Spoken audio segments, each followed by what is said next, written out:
Well, in my closing statement, let me try to draw together some of the threads of the debate this evening.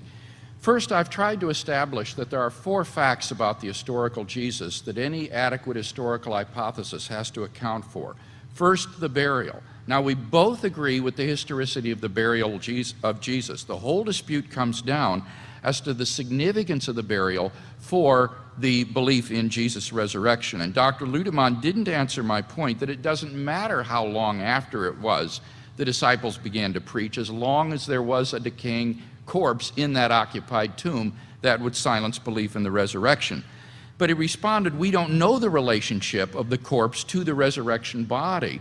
Well, I think that's simply false. In 1 Corinthians 15, Paul makes it very clear that the spiritual body is the transformation of the body that is sown, that is buried in the ground. Thus, he uses the pronoun it 4 times. It is sown in weakness. It is raised in power. He uses the pronoun this 4 times. This perishable nature must put on the imperishable. So that Paul is saying there is historical and numerical continuity between the body that is interred in the ground and that is raised to new spiritual life. So if the disciples were faced with an occupied tomb in Jerusalem, as we both admit, then this would have silenced belief in the resurrection. Secondly, what about their belief in the empty tomb? I gave 5 lines of evidence for the empty tomb, and in his last speech, Dr. Lüdemann finally deals with the question of the simplicity of the account. He says it's not really so simple after all, because the young man in the tomb is Mark himself. Well, now the word there, neaniskos, for young man, is used traditionally of angels and other sources. I think there's no reason to doubt that this is meant to be an angelic figure.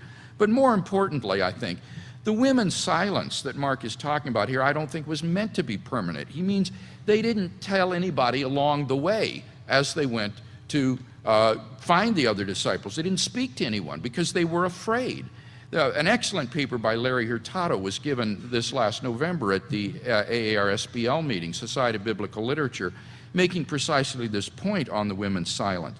It's incredible to think that Dr. Lüdemann could be correct, that nobody for 40 years would ask about where the grave of Jesus is until Mark says, oh, well, I was the young man in the tomb and I'm going to tell you where it is. I think that's extraordinarily unlikely. What about the resurrection appearances? Well, again, we both agree that the disciples had these experiences. The question is, were they hallucinatory or not? And finally, fourth, the origin of the disciples' belief.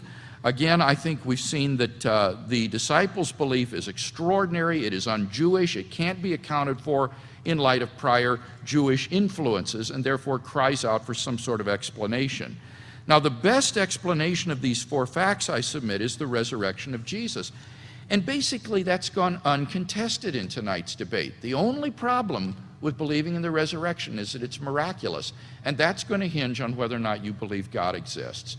And if you have trouble with the resurrection, then you really need to re-explore whether or not there's good evidence to believe in God, and that's a debate for another evening. But what about the hallucination hypothesis? It has weak explanatory scope because it can't cover all the evidence. It has weak explanatory power in that it can't explain the diversity of the appearances. He says, well, sure it can, because the first was to Peter and the rest were a chain reaction. That's not true. The testimony of the New Testament is that the first appearance was to the women. Well, that's multiply independently attested. And that was prior to Peter's experience. Moreover, James doesn't stand in the chain because James was an unbeliever during his lifetime. Moreover, it's very difficult to explain how groups of people can have hallucinations repeatedly on different occasions. So I think this diversity is very, very difficult for the chain reaction hypothesis to account for. Moreover, it can't explain why they believed in the resurrection of Jesus rather than just his assumption into heaven. Finally, I think the theory is utterly implausible with respect to the depth psychology, the insufficient data, Paul's supposed guilt complex, and the reduction of all the appearances to mere visions. None of this, I think, really stands up the test of historical scrutiny. So I would like to just close by encouraging you to pick up a New Testament yourself and to begin to read it. Read the resurrection accounts in the Gospels. Read what the Bible has to say about this and ask yourself, could this really be the truth? Could Jesus really have risen from the dead? I think the historical evidence makes this hypothesis the best explanation of the data, and that means that Christ is alive today and can be known and experienced in our lives as well. Thank you.